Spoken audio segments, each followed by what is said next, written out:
બેસો. જય શ્રી કૃષ્ણ. ચલો છોકરાઓ ધ્યાન આપો. હવે આગળના આપણે જેટલા પણ ટોપિક ભણાયા એમાં શરૂઆતથી ફરીથી યાદ કરાવીએ. કયા કયા ટોપિક હતા? નિકી બોલો. શરૂઆતનો પહેલો ભાગ પી વિભાગના તત્વોની પ્રસ્તાવના. એના પછી કોની આવી? સમૂહ બંધનના તત્વોનું પ્રાપ્તિ સ્થાન આવ્યું. એના પછી આવી ઇલેક્ટ્રોનની રચના. ઇલેક્ટ્રોનની રચનાનો ભાગ પૂરો કર્યો પછી આવ્યું ભૌતિક ગુણધર્મો વાળો ભાગ. ભૌતિક ગુણધર્મો પૂરા થયા એના પછી શું આવ્યું? રાસાયણિક ગુણધર્મો. મેં તમને લાસ્ટ ટાઈમ ચલાવ્યું રાસાયણિક ગુણધર્મો સૌથી લાંબો ટોપિક હતો, બરાબર. હવે રાસાયણિક ગુણધર્મોમાં કેટલા ભાગ હતા? ચલો ગણાવી જાય. પહેલો ઓક્સિડેશન અવસ્થા, બીજા નંબરમાં યાદ કરો પહેલો કયો આવ્યો? ઓક્સિડેશન અવસ્થા. બીજા નંબરનો સરસ નાઇટ્રોજનનું સમૂહના અન્ય તત્વોથી અલગ પડવું. ત્રીજા નંબરે હાઇડ્રોજન સાથે પ્રતિક્રિયાત્મકતા. ચોથો ઓક્સિજન સાથે પ્રતિક્રિયાત્મકતા. પાંચમો હેલોજન સાથે પ્રતિક્રિયાત્મકતા. અને છઠ્ઠો કોના સાથે આવ્યો? ધાતુઓ સાથે પ્રતિક્રિયાત્મકતા. ધ્યાન આપજો છોકરાઓ. પી વિભાગના તત્વોમાં આપણે અત્યાર સુધી જેટલું ભણ્યું એ મોટા ભાગની આગળની હેતુલક્ષી માહિતી અને એની પ્રસ્તાવનાની બાબતો, જેમાં પી વિભાગના તત્વો અને એમના ગુણધર્મોની ડિટેલ આવે. હવેથી જે ટોપિક ચાલુ થાય છે એ બધા જ પી વિભાગના તત્વોના સંયોજનો છે. મતલબ કે શરૂઆતનું પહેલું તત્વ કયું હતું? નાઇટ્રોજન. નાઇટ્રોજનના સંયોજનો આવશે. પછી ફોસ્ફરસના સંયોજનો આવશે. એમ દરેક સમૂહમાં ઉપરના બે તત્વોના સંયોજનો જે છે એનો ભાગ અહીંયા આપેલો છે. તો આપણે હવે અહીંયાથી શ્રી ગણેશ કરીએ છીએ છોકરાઓ, ભગવાન શ્રી કૃષ્ણનું નામ લઈ. અને પહેલા નંબરનું સંયોજનનું નામ છે ડાયનાઇટ્રોજન વાયુ. કયું છે છોકરાઓ? ડાયનાઇટ્રોજન વાયુ. ડાયનાઇટ્રોજન વાયુને શોર્ટમાં કયું કહેવાય? N2. આપણે બધા જાણીએ છીએ. ડાયઓક્સિજન તો કયો કહેવાય? O2. ડાયક્લોરીન Cl2. તો એનો મતલબ કે આગળ ડાય શબ્દ હોય તો એ પોતે દ્વિપરમાણુય બને. હવે એક વસ્તુ ધ્યાન રાખજો, જ્યારે પણ સંયોજન શરૂ થાય તો સંયોજનના મુખ્ય 4 ભાગ. સૌથી પહેલી આવશે એની બનાવટ, બીજા નંબરનો ભાગ ભૌતિક ગુણધર્મો, ત્રીજો આવશે એમના રાસાયણિક ગુણધર્મો અને છેલ્લા નંબરનો આવશે એના ઉપયોગ. તો આપણે અહીંયાથી ડાયનાઇટ્રોજન વાયુની બનાવટની શરૂઆત કરીએ. અહીં આપણે લખી દઈએ ભાઈ ડાયનાઇટ્રોજન વાયુ જે છે એ કઈ રીતે બને છે એની ચર્ચા છે. હવે બનાવટમાં ખાલી બે મુદ્દા, પેટા મુદ્દા છે, ખાસ ધ્યાન આપો. કોઈ પણ વાયુ અથવા તો કોઈ પણ સંયોજન જ્યારે એની બનાવટ થતી હોય તો બે રીતે થાય. કાં તો ઇન્ડસ્ટ્રીયલી થાય, કાં તો લેબમાં થાય. મતલબ કે કાં તો ઔદ્યોગિક રીતે થાય, કાં તો પ્રાયોગિક રીતે થાય. તો અહીંયા જે વાયુ આપેલું છે ડાયનાઇટ્રોજન વાયુ એ ઔદ્યોગિક રીતે પણ બને છે અને પ્રાયોગિક રીતે પણ બને છે. તો આપણે શું કરીએ? પહેલો જે ભાગ છે એ ઔદ્યોગિક રીતે વાળો ભાગ જોઈ લઈએ. તો આપણે અહીંયા લખી દઈએ કે આનો પહેલો પેટા મુદ્દો છે ઔદ્યોગિક રીતે બનાવટ.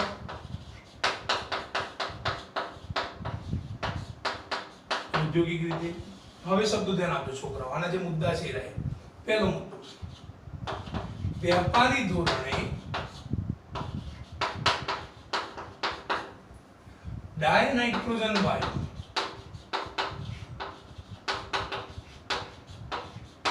આ પ્રશ્ન એમસીક્યુમાં પૂછાય છે. વ્યાપારી ધોરણે ડાયનાઇટ્રોજન વાયુ પહેલું કાં તો હવાના પ્રવાહીકરણથી બને,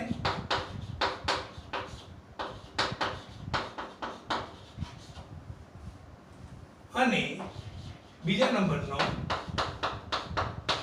કાં તો વિભાગીય નિસ્યંદનથી બને.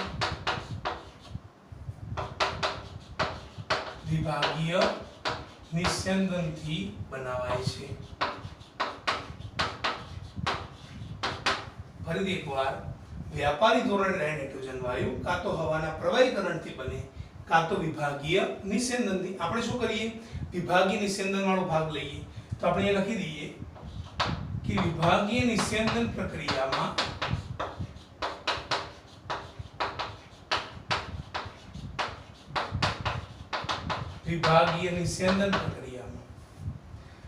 ડાયનાઇટ્રોજન, આ શબ્દ યાદ રાખજો છોકરાઓ, ડાયનાઇટ્રોજન વાયુનું ઉત્કલન બિંદુ, ડાયનાઇટ્રોજન વાયુનું ઉત્કલન બિંદુ 77.2 કેલ્વિન. કેટલું છે ભાઈ? 77.2 કેલ્વિન હોવાથી તે પાત્રમાંથી સૌપ્રથમ મળે છે। હવે આખો પ્રયોગ શું છે હું પાછળથી સમજાવું છું, એટલું ખાલી યાદ રાખી દો। ડાયનાઇટ્રોજન વાયુનું ઉત્કલન બિંદુ 77.2 છે, એટલે પાત્રમાંથી સૌપ્રથમ મળે છે। જ્યારે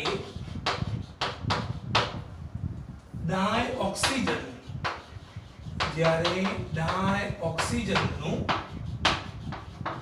ઉત્કલન બિંદુ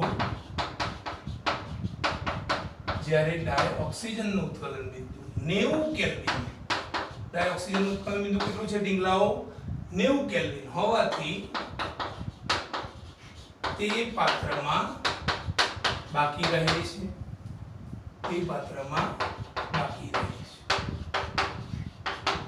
રેડી। ચલો હવે આ પ્રોસેસનો આખો પ્રયોગ સમજીએ। કોઈ એક પાત્ર છે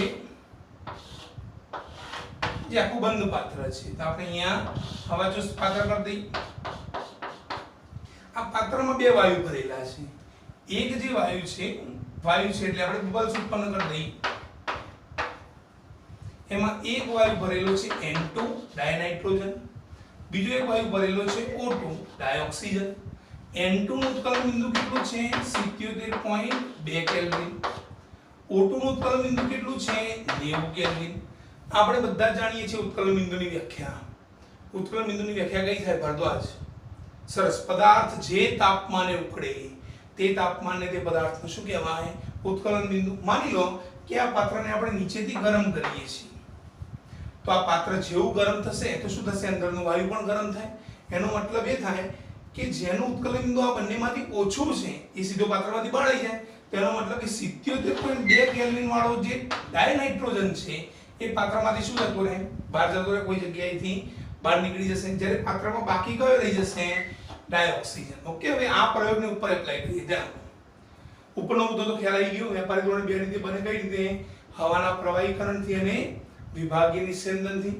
બીજા નંબરનો, વિભાગીય નિસ્યંદન પ્રક્રિયામાં ડાયનાઇટ્રોજન વાયુનું ઉત્કલન બિંદુ કેટલું છે 77.2 કેલ્વિન હોવાથી તે પાત્રમાંથી સૌપ્રથમ મળે છે, એટલે પાત્રમાંથી બહાર આવતો રહે। બીજા નંબરનો મુદ્દો, જ્યારે ડાયોક્સિજનનું ઉત્કલન બિંદુ કેટલું છે 90 કેલ્વિન હોવાથી તે પાત્રમાં શું થઈ જાય? બાકી રહી જાય। તો પાત્રમાં O2 બાકી રહી જશે, N2 જે છે એ બહાર નીકળી જશે। તેનો મતલબ કે ઔદ્યોગિક રીતવાળી જે પ્રક્રિયા છે એ આખા શબ્દો બંને સેન્ટેન્સ મગજમાં ઉતારી લો। ચલો ઝડપ રાખજો।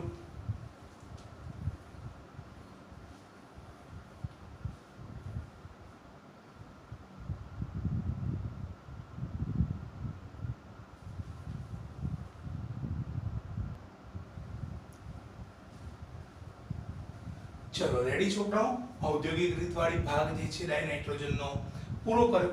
હવે બીજા નંબરનો ઔદ્યોગિક રીતવાળો ભાગ પતી ગયો, બીજો કયો આવશે? પ્રયોગશાળામાં બનાવટ। તો આપણે હેડિંગ મારી દઈએ પ્રયોગશાળામાં।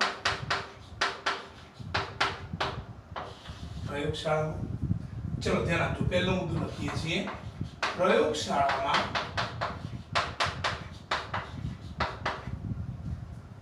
N2 વાયુ, પ્રયોગશાળામાં N2 વાયુ, ધ્યાન આપજો, જલીય સોડિયમ નાઇટ્રાઇટ, શબ્દ યાદ રાખો, જલીય સોડિયમ નાઇટ્રાઇટ અને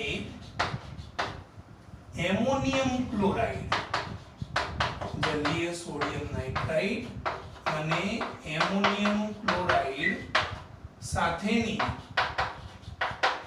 પ્રક્રિયાથી મેળવી શકાય, મગજમાં ઉતારો। કોની કોની પ્રક્રિયા? N2 વાયુ તો બનાવવાનો જ છે, પણ કોની કોની વચ્ચેની પ્રક્રિયા છે?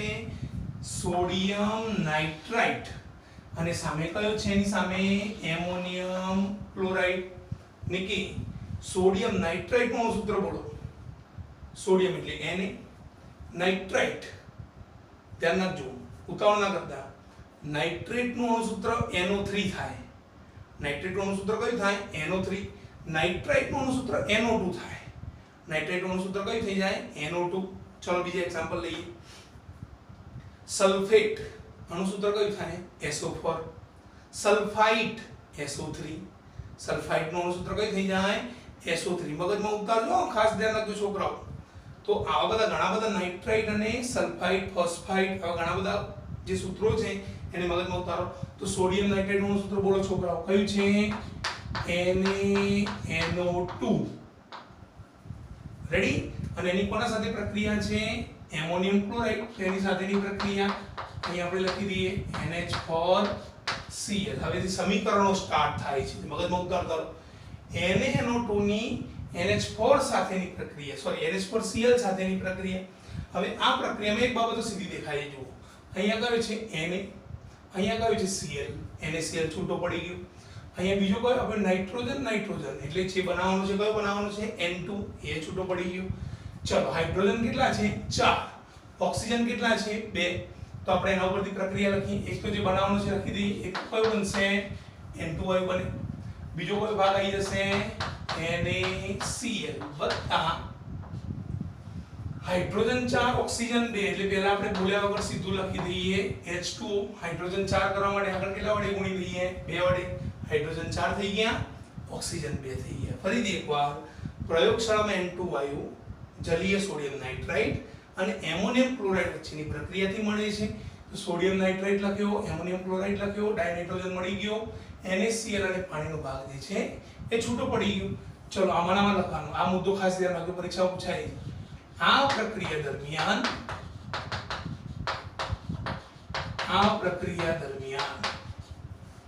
થોડા પ્રમાણમાં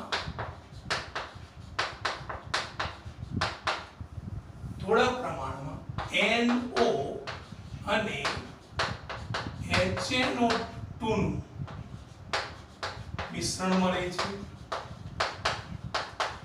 શું મળે છોકરાઓ? NO અને HNO2 નું મિશ્રણ મળે છે. બંને શબ્દો ખાસ ધ્યાન રાખી દો. NO અને HNO2 નો ભાગ મારી ભૂલ થાય છે. HNO2 નહીં, HNO3 વાળો ભાગ. Nitric acid. NO નું નામ શું થાય? Nitric oxide. HNO3 નું નામ શું થાય? Nitric acid. તો NO અને HNO3 નું મિશ્રણ મળે છે. હવે ધ્યાન આપજો. જેમ ખેતરમાં પાક સાથે વધારાનો ભાગ ઉગે એને શું કહેવાય? સરસ, નીંદણ. હવે નીંદણને કાપી નાખો ને તો પાકને નુકસાન ન થાય. એમ અહીંયા એવું છે.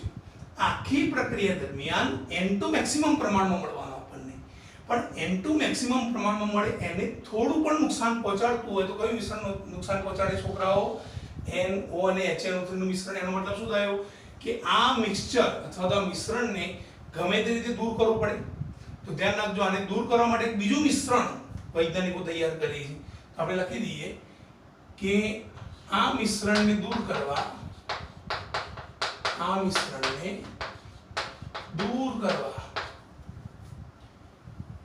નિસ્યંદન દરમિયાન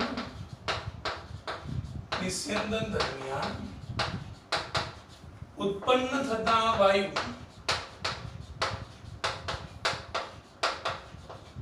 આ બંનેનું મિશ્રણ છે ને, એમાંથી વાયુ ઉત્પન્ન થશે. ઉત્પન્ન થતા વાયુને બીજા એક મિશ્રણમાં આપણે મિશ્ર કરીએ એટલે દૂર થઈ જશે.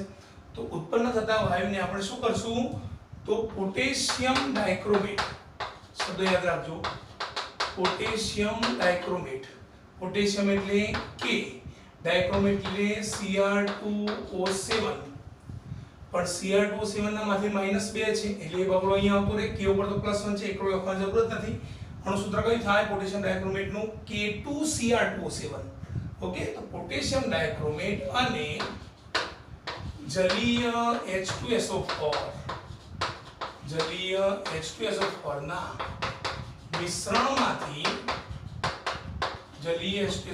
મિશ્રણમાંથી પસાર કરવામાં આવે છે.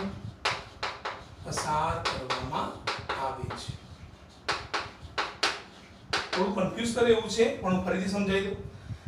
પ્રયોગશાળામાં N2 વાયુ જલીય સોડિયમ નાઇટ્રેટ અને એમોનિયમ ક્લોરાઇડ થી મળે. સોડિયમ નાઇટ્રેટ નું સૂત્ર લખ્યું, એમોનિયમ ક્લોરાઇડ નું લખ્યું, N2 વાયુ આપણને મળી ગયું.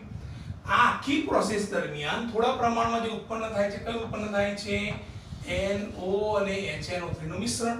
હવે આ મિશ્રણને દૂર કરવા માટે નિસ્યંદન દરમિયાન આ બંનેના મિશ્રણમાંથી વાયુ ઉત્પન્ન થશે. તો એ વાયુને દૂર કરવાનો છે. તો ઉત્પન્ન થતા વાયુને શેમાંથી પસાર કરશું? તો પોટેશિયમ ડાઇક્રોમેટ K2Cr2O7 અને સામે કયો આવી જશે? જલીય H2SO4. આ મિશ્રણમાં નાખીએ અથવા તો આ મિશ્રણ આપણે નિષેધન દરમિયાન નાખીએ તો શું થશે, અંદરનો વાયુ જે છે દૂર થઈ જાય અને N2 જે થોડા પ્રમાણમાં ઓછો મળતો હતો એ N2 ના પ્રમાણમાં શું થાય, સ્ટેપ બાય સ્ટેપ જે છે એ વધારો થશે, તો N2 નું પ્રમાણ જે છે એ વધતું છે. ધ્યાન રાખજો, પ્રયોગશાળાની આ પહેલી બનાવટ છે, થોડી લાંબી હતી. હવે બધી બનાવટો બાકીની સ્ટેપ બાય સ્ટેપ ઘણી ઓછી ના જે છે ઘણી ટૂંકી છે. ચલો બીજા નંબરની બનાવટ જોઈએ. પોટેશિયમ ડાયક્રોમેટનો બીજો ભાઈ, પોટેશિયમ ડાયક્રોમેટનો બીજો ભાઈ, અહીંયા હું લખું છું એમોનિયમ ડાયક્રોમેટ. પોટેશિયમ ડાયક્રોમેટનો બીજો એક ભાઈ છે જેનું નામ છે એમોનિયમ ડાયક્રોમેટ. આ એમોનિયમ ડાયક્રોમેટના ઉષ્મીય વિઘટનથી N2 આપણને પ્રાપ્ત થાય. તો અહીંયા ટૂંકમાં લખી દઈએ N2 મળે. ચલો એમોનિયમ ડાયક્રોમેટનું અણુસૂત્ર લખાવો. ડાયક્રોમેટ તો ખબર પડી ગઈ કયું છે, Cr2O7. એમોનિયમ કયું થાય, NH4. NH4 ઉપર શું હોય, +1 લખવાની જરૂર નથી. Cr2O7 ઉપર શું હોય, -2 ઉપર જ જોયું. અહીંયા શું થઈ જશે, NH4 twice Cr2O7. ઉષ્મીય વિઘટન શબ્દ આવે, મગજમાં ઉતારવાનો. ઉષ્મીય વિઘટન શબ્દ જ્યારે પણ આવે તો એરો ઉપર બોલ્યા વગર ડેલ્ટાનો સિમ્બોલ મૂકી દેવાનો. ઓકે, આ જે MCQ માં પૂછાય છે, આ પ્રશ્ન ગુજકેટમાં પૂછાય છે, બાજુમાં લખી દઉં. આ પ્રશ્ન જે છે એ ગુજકેટમાં પૂછાય છે. ઓકે, કઈ જગ્યાએથી પૂછાય હું સમજાવું છું. ચલો આમાંથી N2 તો સીધો દેખાય છે. ઓકે, તો પહેલો N2 લખી દઈએ, N2 મળી ગયું. વત્તા હાઇડ્રોજન કેટલા છે જુઓ તો, 4 દુ 8. ઓક્સિજન કેટલા છે, 7. બરાબર, તો વધારાનો એક ભાગ છૂટો પડી જાય છે અહીંયા Cr2O3 અને વત્તા ચલો ક્રોમિયમ 2 જતા રહ્યા. ઓક્સિજન કેટલા હતા, 7. 7 માંથી કેટલા જતા રહ્યા, 3 જતા રહ્યા. કેટલા વધ્યા, 4 ઓક્સિજન વધ્યા, 8 હાઇડ્રોજન. ઉપર ધ્યાન આપો, અહીંયા કેટલા હતા, 4 હાઇડ્રોજન 2 ઓક્સિજન, તો કેટલા લખ્યા, 2H2O. અહીંયા શું થશે, 8 હાઇડ્રોજન અને 7 માંથી 3 ગયા તો 4 ઓક્સિજન. તો નિપજ કઈ મળે, 4H2O. 4 દુ 8 હાઇડ્રોજન અને 4 ઓક્સિજન. ખ્યાલ આવી ગયો. આ પરીક્ષામાં ગુજકેટમાં પૂછાય છે. અહીંયા છે MCQ માં સવાલ આ રીતનો આખો હશે અને અહીંયા ખાલી જગ્યા લખી હશે. નીચે જુદા જુદા અણુસૂત્રો આપ્યા છે. Option A Cr2O7, Cr2O5, Cr3, Cr2O3. Option કયો આવશે, ઓપ્શન નંબર D Cr2O3 જે છે એ જવાબ મળે. અથવા તો ઉપરનું સમીકરણ તમને મગજમાં ઉતરેલું હશે, આખો ટોપિક મગજમાં ઉતરેલો હશે તો Cr2O3 જે છે એ સરળતાથી આવડી જશે. તો આ જે પ્રક્રિયા છે કોના કારણે થઈ ગઈ છોકરાઓ, એમોનિયમ ડાયક્રોમેટના કારણે. ચલો ત્રીજો અને છેલ્લી બનાવટ, ઘણી નાની બનાવટ છે. બરાબર, તો અહીંયા લખી છે અતિશુદ્ધ. ચોપડીમાં અહીંયા થોડી ભૂલ છે, હું અહીંયા સુધારો કરી દઉં. અતિશુદ્ધ N2 મેળવવા, અતિશુદ્ધ N2 મેળવવા આપણે ઉષ્મીય વિઘટન જ કરવાનું છે. પણ કોનું કરવાનું છે, બેરિયમ અથવા તો સોડિયમ એઝાઇડ ના ઉષ્મીય વિઘટનથી.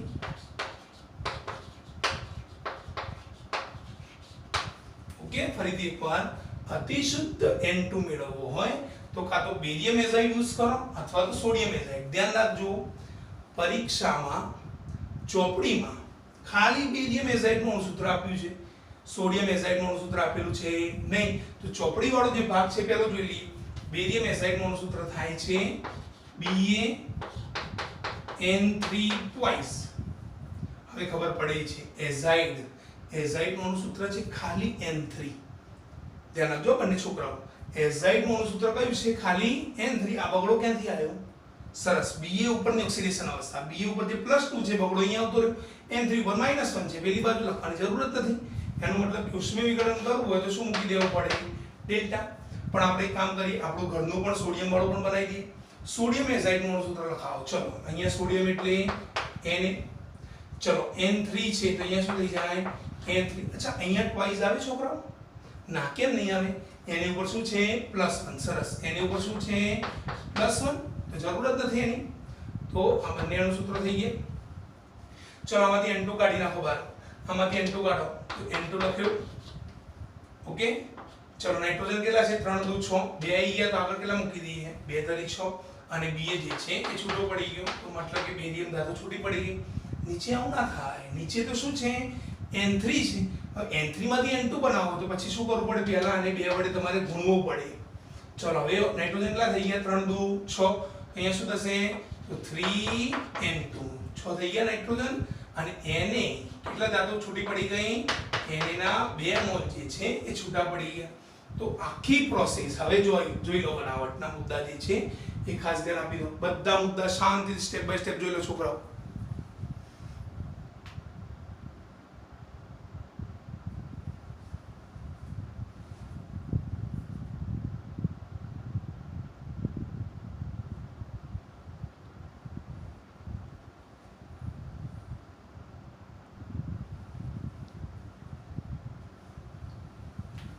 चलो बेटा फटाफट ध्यान आपो, पूરું કરી દઈએ ઝડપથી. ડાયનાઇટ્રોજન વાયુની બનાવટ કઈ રીતે થાય, ઔદ્યોગિક રીતે, પ્રયોગશાળામાં. ઔદ્યોગિક રીતે એક જ મુદ્દો કયો છે, વ્યાપારી ધોરણે ડાયનાઇટ્રોજન વાયુ બનાવવું હોય તો કાં તો હવાનું પ્રવાહીકરણ કરવું પડે, કાં તો પછી શું કરવું પડે, તમારે વિભાગીય નિસ્યંદન કરવું પડે. હવાના પ્રવાહીકરણથી અથવા વિભાગીય નિસ્યંદનથી. તો બીજો મુદ્દો આપણે શું લખ્યો કે જો વિભાગીય નિસ્યંદનની પ્રોસેસ કરો તો પછી પેલું પાત્રવાળું આપણે એક્ઝામ્પલ લીધું, તો એક પાત્રમાં આપણે શું કર્યું, ડાયનાઇટ્રોજન ભર્યું. એ જ પાત્રમાં વધારાનું શું ભર્યું, ડાયોક્સિજન. પણ ડાયનાઇટ્રોજન ઉત્કલન બિંદુ કેટલું છે, 77.2 કેલ્વિન. ડાયોક્સિજન ઉત્કલન બિંદુ કેટલું છે, 90 કેલ્વિન. તો જ્યારે ગરમ કરશો તો શું થશે, 77.2 કેલ્વિન વાળો પહેલો બાર આવશે, કારણ કે એનું તાપમાન એટલે ટેમ્પરેચર એનું ઉત્કલન બિંદુ ઓછું છે. તો અહીંયા શું લખ્યું છે કે 77.2 કેલ્વિન હોવાથી તે પાત્રમાંથી સૌપ્રથમ બહાર આવતો રહેશે, પાત્રમાંથી સૌપ્રથમ મળે છે. જ્યારે ડાયોક્સિજનનું ઉત્કલન બિંદુ કેટલું છે, 90 કેલ્વિન. તો 90 કેલ્વિન હોય તે પાત્રમાં શું થઈ જાય, બાકી રહી જાય, મતલબ કે પાત્રમાં એમને રહી જશે. ચલો પ્રયોગશાળાની બનાવટ જોઈએ. પ્રયોગશાળામાં N2 વાયુ બનાવવો હોય તો કાં તો તમારે જલીય સોડિયમ નાઇટ્રેટ અને એની સામે કોની પ્રક્રિયા કરવી પડે, એમોનિયમ ક્લોરાઇડની પ્રક્રિયા કરવી પડે. સોડિયમ નાઇટ્રાઇટની એમોનિયમ ક્લોરાઇડ સાથે પ્રક્રિયા કરો તો NaNO2 NH4Cl, અને અહીંયા પ્રોસેસ કઈ થઈ જાય સામે, N2 NaCl2H2O મળે. આખી પ્રોસેસ દરમિયાન થોડા પ્રમાણમાં શું ઉત્પન્ન થાય છે, NO અને HNO3 નું મિશ્રણ ઉત્પન્ન થાય. આ મિશ્રણને દૂર કરવું હોય તો પછી નિસ્યંદન દરમિયાન ઉત્પન્ન થતો વાયુ છે એને કયા મિશ્રણમાંથી પસાર કરવો પડે, પોટેશિયમ ડાયક્રોમેટ K2Cr2O7 અને એની સાથે જલીય H2SO4 ના મિશ્રણમાં જેવો પસાર કરીએ એટલે પેલો વધારાનો વાયુ શું થઈ જાય, છૂટો પડી જાય. એટલે અહીંયા એના મિશ્રણમાંથી આપણે પસાર કરવો પડશે દોસ્તો. બીજા નંબરનું ગુજકેટનો ખાસ આઈએમપી મુદ્દો, એમોનિયમ ડાયક્રોમેટનું ઉષ્મીય વિઘટન. એમોનિયમ ડાયક્રોમેટનું સૂત્ર કયું થાય, NH4 twice Cr2O7. એમાં N2 તો સીધો દેખાય છે, લખી દીધો. Cr2O7 માંથી કયો મળી જાય, Cr2O3 જે ખાલી જગ્યા પૂછાય છે. અને 8 ઓક્સિજન, 4 હાઇડ્રોજન વધ્યા તો અહીંયા શું આવી જાય, 4H2. ચલો એના પછી અતિ શુદ્ધ N2 મેળવવો હોય તો શું કરવું પડે, બેરિયમ અથવા સોડિયમ એસાઇડનું ઉષ્મીય વિઘટન કરવું પડે. તો બે સમીકરણ, Bn3 twice અણુસૂત્રનું નામ barium aside, Na3 twice sorry Na3 કારણ કે અહીંયા twice નહીં થાય, એની ઉપર +1 છે તો સોડિયમ એસાઇડ. આ બંનેને ગરમ કરો તો વધારાનો કયો મળી જાય આપણને, N2 વાયુ તો મળવાનો જ છે. અહીંયા બેરિયમ ધાતુ છૂટી પડી જાય, અહીંયા કઈ ધાતુ છૂટી પડી જાય, સોડિયમ ધાતુ જે છે એ છૂટી પડી જાય. તો આ હતી આપણી ડાયનાઇટ્રોજન વાયુની બનાવટ. હવે એના પછી બીજો મુદ્દો ભૌતિક અને રાસાયણિક ગુણધર્મો અને પછી ઉપયોગો જોઈએ એના.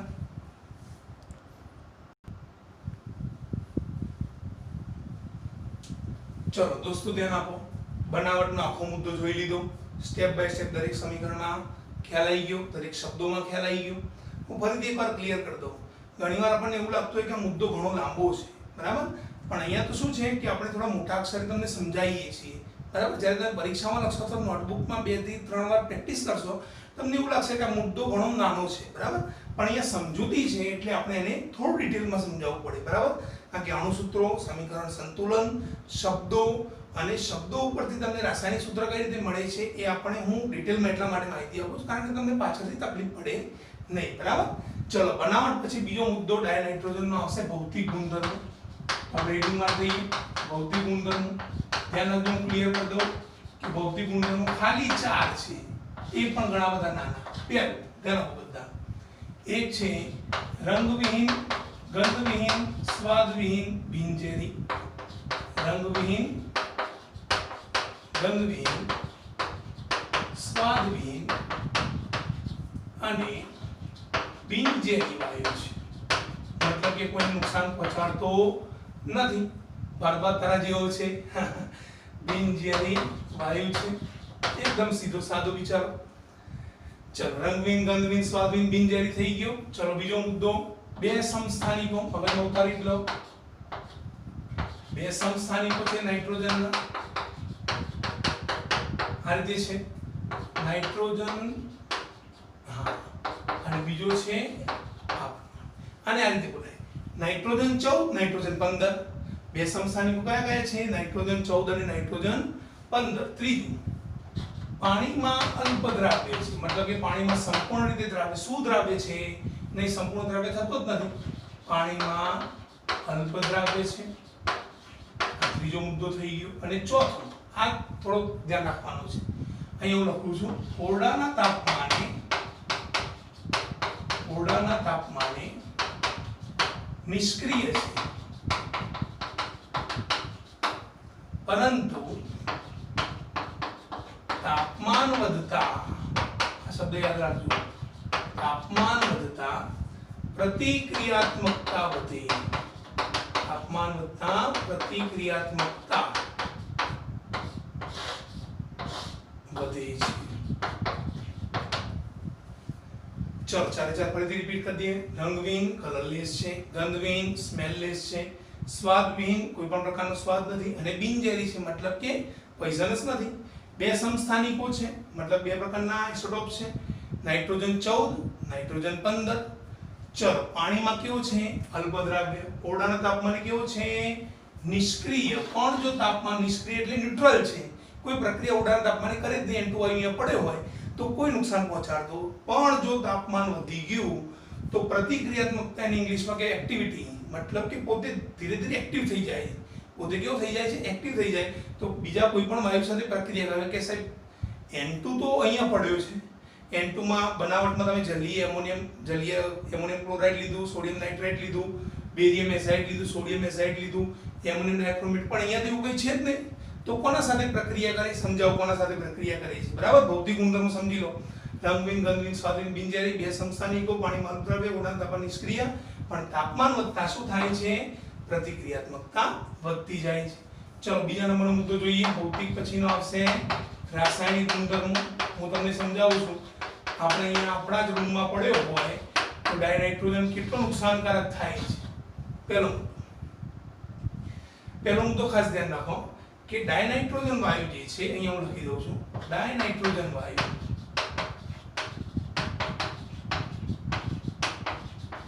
જેને આપણે N2 તરીકે ઓળખીએ છીએ, એ ઊંચા તાપમાને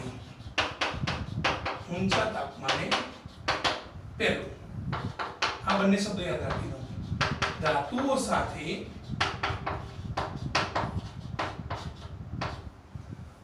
સાથે આયનીય નાઇટ્રાઇડ બનાવે. કેવા નાઇટ્રાઇડ બનાવે છોકરાઓ? આયનીય નાઇટ્રાઇડ બનાવે. અને બીજા નંબરનો ધાતુનો બીજો ભાઈ કયો છે? અધાતુઓ સાથે સહસંયોજક નાઇટ્રાઇડ બનાવે છે. અધાતુઓ સાથે કેવું બનાવે? સહસંયોજક નાઇટ્રાઇડ બનાવે. અધાતુઓ સાથે સહસંયોજક નાઇટ્રાઇડ. ધાતુઓ સાથે આયનીય, અધાતુઓ સાથે સહસંયોજક નાઇટ્રાઇડ બનાવે છે. બરાબર. ચલો બે એક્ઝામ્પલ લઈએ. એક લઈએ આપણે લિથિયમ અને એક લઈએ આપણે મેગ્નેશિયમ. બંનેની N2 સાથે પ્રક્રિયા કરીએ. ધ્યાન રાખજો, બંનેના ઉપર આપણે ગરમ કરવાની પ્રક્રિયા, મતલબ કે એક પ્રકારનું ઉષ્મીય વિઘટન જ છે. તો કે સાહેબ લિથિયમ નાઇટ્રોજન સાથે જોડાય તો શું બનાવે? Lithium nitride. લિથિયમ નાઇટ્રાઇડનું અણુ સૂત્ર LiN. સમજાવું છેલ્લે. મેગ્નેશિયમ નાઇટ્રાઇડનું અણુ સૂત્ર MgN. આ તો મને ભેગું થઈ ગયું. ચલો હવે અણુ બાર એના ઓક્સિડેશન અવસ્થાના આધારે ક્રોસ ગુણાકાર કરી દઈએ. Li ઉપર શું છે? +1, તો એકડો ગુણવાની જરૂર નથી. નાઇટ્રોજન ઉપર શું છે? -3, તો એ તગડો અહીંયા આવતો રહે, Li3N. Mg ઉપર શું છે? +2, તો બગડો અહીંયા આવે. n ઉપર શું છે -3 તો તગડો અહીંયા આવતો રહે તો આનું સૂત્ર કયું થાય Li3n લિથિયમ નાઇટ્રાઇડ અને Mg3n2 મેગ્નેશિયમ નાઇટ્રાઇડ હું અહીંયા લખી દઉં છું આનું નામ છે લિથિયમ નાઇટ્રાઇડ અને આનું નામ શું થશે ઢીંગલાઓ magnesium nitride magnesium nitride ready ચલો સમીકરણ સંતુલન કરો તો કે સાહેબ પહેલા નંબરનું સમીકરણ ધ્યાનમાં લઈએ અમે તો અહીંયા દેખાય છે 2 નાઇટ્રોજન અને અહીંયા નાઇટ્રોજન કેટલા છે એક જ છે તો એક કામ કરો ને આને 2 વડે ગુણી દો તો નાઇટ્રોજન 2 થઈ ગયા તો લિથિયમ કેટલા થયા 3 2 6 તો આગળ શું આવી જાય 6Li એનું સમીકરણ સંતુલિત બીજું અહીંયા Mg કેટલા છે 1 અહીંયા Mg કેટલા છે 3 અહીંયા નાઇટ્રોજન કેટલા છે 2 તો અહીંયા સીધા આપેલા છે તે કામ કરીએ કે અહીંયા જે N2 સરખા છે પણ Mg તો નથી ને તો શું કરવું એ N2 સરખા છે મેગ્નેશિયમ 3 છે તો આને કેટલા વડે સીધા ગુણી દઈએ 3 વડે ગુણી દઈએ સીધું થઈ ગયું 3Mg + N2 Mg3N2 બરાબર સરળ હતું તો આ પ્રમાણે હતું હવે પેલો જે પ્રશ્ન હતો એ અહીંયા આપણી લેબમાં ડાયનાઇટ્રોજન પડ્યો છે નિષ્ક્રિય છે તાપમાન વધે તો પ્રતિક્રિયાત્મકતા કઈ રીતે વધી જાય તો શું થાય કે હવામાન ઓક્સિજન સાથે પ્રક્રિયા કરે હવામાન હાઇડ્રોજન સાથે પ્રક્રિયા કરે આ મુદ્દો મેં કેમ બાકી રાખ્યો તો કારણ કે હવે બંને મુદ્દાએ રહે છે બરાબર તો અહીંયા હું લખું છું ધ્યાન આપો N2 વાયુ ડાયહાઇડ્રોજન સાથે પ્રક્રિયા કરી ડાયહાઇડ્રોજન નું સૂત્ર બોલો છોકરાઓ ડાયહાઇડ્રોજન એટલે શું થાય H2 ડાયહાઇડ્રોજન વાયુ સાથે પ્રક્રિયા કરી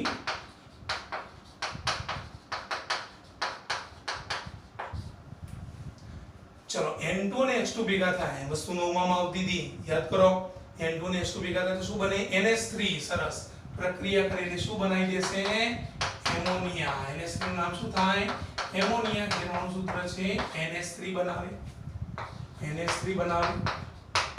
ચલો આ વિધિ કઈ હતી ખબર છે આ પ્રક્રિયા કઈ હતી હેબર નામના વૈજ્ઞાનિકે શોધી એટલે આ વિધિનું નામ શું હતું હેબર વિધિ બરાબર ચલો સમીકરણ લખાવો છોકરાઓ N2 + H2 કન્ડિશન લખું છું કન્ડિશન યાદ રાખજો હેબર વિધિની પરીક્ષામાં પૂછાશે તાપમાન છે 773 કેલ્વિન તાપમાન દબાણ છે 212 દબાણ અને ઉદ્દીપક છે FeO અને આ રીતે યાદ રાખવાનું 773 કેલ્વિન તાપમાન 212 દબાણ અને FeO ઉદ્દીપકની હાજરી તો નિપજ તરીકે અહીંયા શું મળશે આપણને NH3 શું મળશે છોકરાઓ NH3 સમીકરણ સંતુલિત કરાવો નાઇટ્રોજન કેટલા છે 2 અહીંયા નાઇટ્રોજન એક જ છે તો કેટલા વડે ગુણી દઈએ 2 વડે હાઇડ્રોજન કેટલા થઈ ગયા 3 2 6 થઈ ગયા એ તો આપેલા છે આગળ કેટલા વડે ગુણી દઈએ 3 સમીકરણ આખું બોલો N2 + 3H2 gives 2NH3 and the condition is 773 kelvin તાપમાન 212 દબાણ મતલબ કે ટેમ્પરેચર ઇઝ 773 પ્રેશર કેટલું છે 200 અને ઉદ્દીપક મતલબ કે કેટાલિસ્ટ કયો છે FeO આખી પ્રક્રિયા દરમિયાન એન્થાલ્પી ફેરફાર થાય એન્થાલ્પી ફેરફાર ઉષ્માગતિશાસ્ત્રમાં આવતું હતું એન્થાલ્પી ને H કહેવાય ફેરફાર એટલે આગળ ડેલ્ટા નિપજ ગઈ અરે આનું મૂલ્ય કેટલું છે 46.1 kilojoule into mole inverse 46.1 kilojoule into mole inverse આ મુદ્દો ખાસ યાદ રાખજો હવે તમારા મગજમાં ઉતરી ગયું કે અહીંયા N2 પડ્યો હોય અને જો તાપમાન વધે તો એક્ટિવ બની જાય અને એક્ટિવ બન્યા પછી સીધો જ કોના સાથે પ્રોસેસ કરે છે H2 ઘણીવાર એવું થાય કે હાઇડ્રોજનનું પ્રમાણ ઘણું ઓછું છે હાઇડ્રોજન સાથે પ્રક્રિયા કરે જ નહીં તો કે સાહેબ ઓક્સિજનનું પ્રમાણ છે કારણ કે નાઇટ્રોજન તો 78% છે આગળ આવી ગયું હવે ઓક્સિજનનું પ્રમાણ કેટલું છે 21% તો સીધો ઓક્સિજન સાથે પ્રક્રિયા કરે તો એનો મુદ્દો લખું તે નાખો N2 વાયુ અહીંયા હું લખું છું ડાયઓક્સિજન તો કે સાહેબ એકલો ઓક્સિજન ના લખાય ભાઈ ઓક્સિજન એકલો લખવાય તત્વમાં ગણાય ડાયઓક્સિજન લખો એ વાયુમાં ગણાય એકલો નાઇટ્રોજન લખો તત્વ ગણાય N2 લખો તો વાયુ ગણાય તો N2 વાયુ ડાયઓક્સિજન વાયુ સાથે પ્રક્રિયા કરી આની સાથે પ્રક્રિયા કરી અને શું બનાવશે તો નાઇટ્રિક ઓક્સાઇડ આ શબ્દ યાદ રાખજો નાઇટ્રિક ઓક્સાઇડ નાઇટ્રિક ઓક્સાઇડ નું સૂત્ર થાય છે NO બનાવે ઘણાને અહીંયા કન્ફ્યુઝન થાય છે નાઇટ્રિક ઓક્સાઇડ નું સૂત્ર કયું થાય છે NO ચલો સમીકરણ તો N2 તો છે જ અહીંયા કયો છે O2 તો વત્તા લખી દઈએ O2 આ પ્રોસેસ કરીએ તો N2 અને O2 ભેગા થાય તો અહીંયા શું બની જશે NO નાઇટ્રોજન 2 ઓક્સિજન 2 આગળ કેટલા વડે ગુણી દઈએ 2NO તેનો મતલબ કે N2 O2 શું થઈ ગયો 2NO વાળો જે છે એ ભાગ થઈ ગયો આટલે સુધીના હતા એના રાસાયણિક ગુણધર્મો છે ને સરળ મુદ્દો છોકરાઓ ચલો હવે છેલ્લે આવશે એના ઉપયોગો તો અહીંયા ઉપયોગો તો હેડિંગ માર દો ચલો એક કામ કરો ઉપયોગો જે છે એને આપણે તૈયાર કરીને પહેલા આ મુદ્દો ધ્યાનથી જોઈ લો ભૌતિક ગુણધર્મો કયા છે રાસાયણિક કયા છે અને હવે પછી એના પછી આપણે ઉપયોગો ચલાવી લઈએ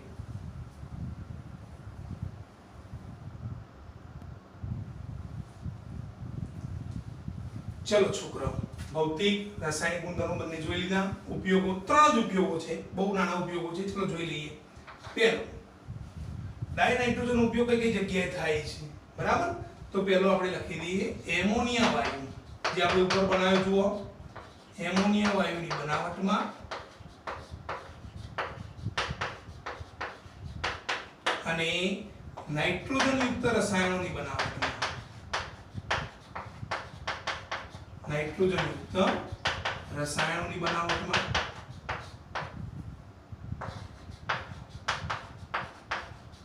આનો પહેલો ઉપયોગ બીજા નંબરનો ધ્યાન રાખજો જ્યાં નિષ્ક્રિય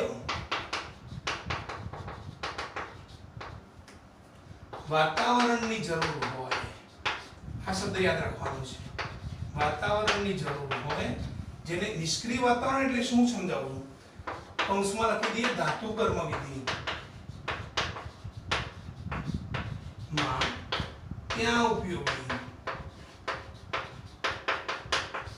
મતલબ કે જ્યાં નિષ્ક્રિય વાતાવરણની જરૂર હોય નિષ્ક્રિય વાતાવરણ એટલે શું પેલી સિરિયલો કદાચ તમે જોઈ હશે શ્રી કૃષ્ણ અને રામ ને બધી અત્યારે તો બધી ગણેશ ને નવા બધી સિરિયલો આવે છે આધુનિક એ બની જૂની આવતી હતી અત્યારે તો લોકડાઉનમાં વધી ગઈ છે લોકડાઉનમાં તમે જલસા જ કરે છે મેં હું જાણું છું બરાબર તો નિષ્ક્રિય વાતાવરણ એટલે શું તો જ્યારે પેલો સ્વર્ગ બતાવે અને એના નીચે પેલા ધુમાડા ઉડતા હોય હે ને તો આપણને એવું લાગે કે આ સ્વર્ગ જ છે હકીકતમાં એક પ્રકારનો સ્ટુડિયો હોય અને નીચેથી આ પ્રમાણે નાઇટ્રોજનના લેમ્પ્સ મારેલા હોય કે જેમાંથી આ પ્રમાણેનો ધુમાડો ઉત્પન્ન થાય તે જલ્દીથી આપણને નુકસાન કરતો નથી કારણ કે પોતે તો બિનઝેરી છે એનો મતલબ એ થાય કે એવા નિષ્ક્રિય વાતાવરણની જરૂર હોય જેને શોર્ટમાં કહેવાય ધાતુ કર્મ વિધિ એ ધાતુ કર્મ વિધિમાં આનો ઉપયોગ જે છે એ થતો હોય અને ત્રીજો મોસ્ટ આઈએમપી મુદ્દો પરીક્ષામાં પૂછાય છે ધ્યાન રાખજો પરીક્ષામાં ચોપડી હોય તો ચોપડીમાં ટીક કરી દેજો મટીરીયલ મારું મટીરીયલ હિરપુરાવાળા વિદ્યાર્થીઓ જોડે છે એ પણ સાથે ટીક કરતા રહેજો તો ત્રીજા નંબરનો છે કે પ્રવાહી ડાયનાઇટ્રોજનનો ઉપયોગ અથવા તો શોર્ટમાં લખું છું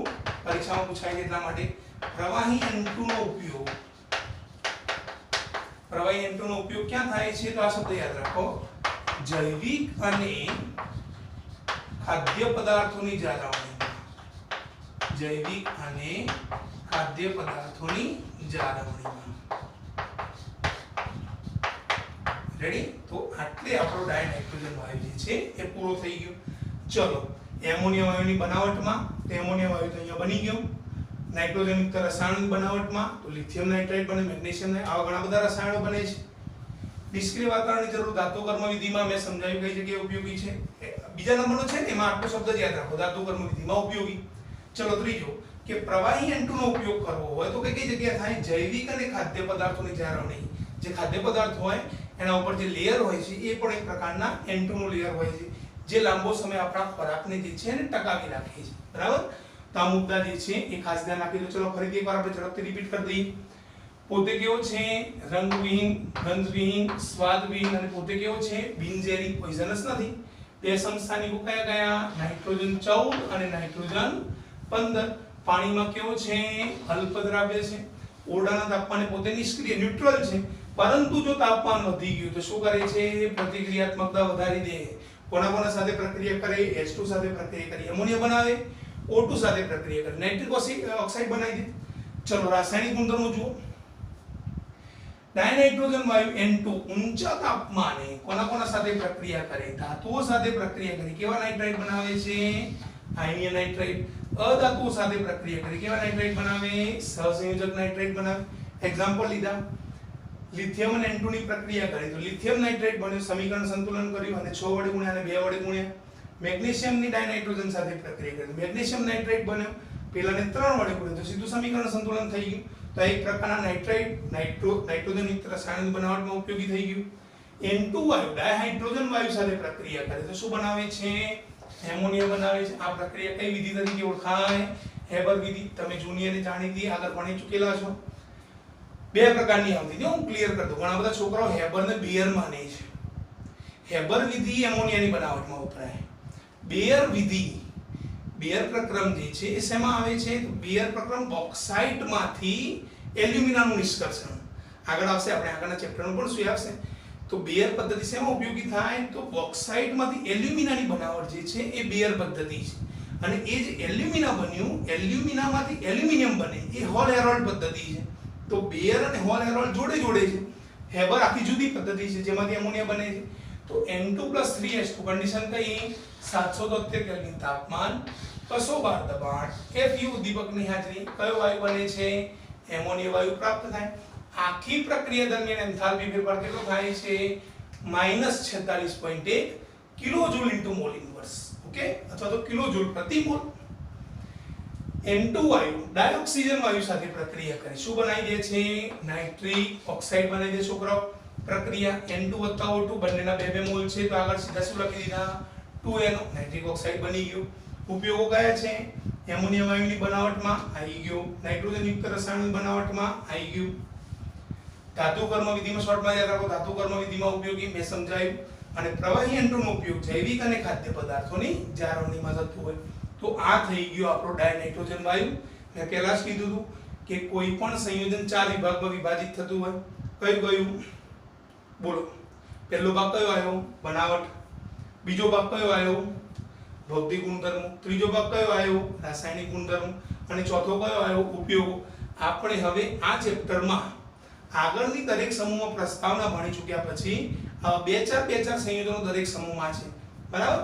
તો બહુ છે નહીં, બહુ ટેન્શન ન લેશો, પણ આટલા સંયોજનો જે છે આપણે એને સ્ટેપ બાય સ્ટેપ તૈયાર કરશું અને આખું ચેપ્ટર જે છે આ રીતે સ્ટેપ બાય સ્ટેપ પૂરું કરી દે. કારણ કે બી વિભાગના તો થોડું લાંબુ ચેપ્ટર હું માનું છું, પણ સાથે સાથે તૈયારી કરતા રહીશું તો આપણને તકલીફ પડશે નહીં. બરાબર? જે લોકો યુટ્યુબના માધ્યમથી સાંભળે છે એ પણ જેમ જેમ વિડીયો અપલોડ થતા રહે એમ એક મુદ્દો તમે તૈયાર કરતા રહો. એટલે શું થાય કે તમારા જોડે જે ચોપડી હોય અથવા તો મટીરીયલ હોય એ મટીરીયલનો સદુપયોગ થાય અને દરેક ટોપિક જે છે તમારા મગજમાં ઉતરી જાય.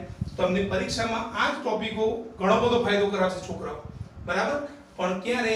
જ્યારે ટોપિકને તમે ઊંડાણપૂર્વક સમજ્યા હશો, મારા શબ્દોને તમે ખાસ ધ્યાન રાખ્યું હશે, બોર્ડ ઉપર તમારું ધ્યાન કોન્સન્ટ્રેટ હશે, તો તમે આ બાબતમાં સફળતા જે છે એ મેળવી શકશો. તો આટલે સુધી આપણે પૂરું કરીએ છીએ. હવે એના પછીનું જે સંયોજન છે એની ચર્ચા આપણે નેક્સ્ટ ટાઈમ કરશું. નવા વિડીયો સાથે, નવા ટોપિક સાથે આપણે ચર્ચા કરશું. ત્યાં સુધી છોકરાઓ ફરીથી એકવાર મારે જય શ્રી કૃષ્ણ, અને તમે તૈયારી કરતા રહો અને સફળતાના ઊંચા શિખરે પહોંચો એવી અપેક્ષા રાખું છું.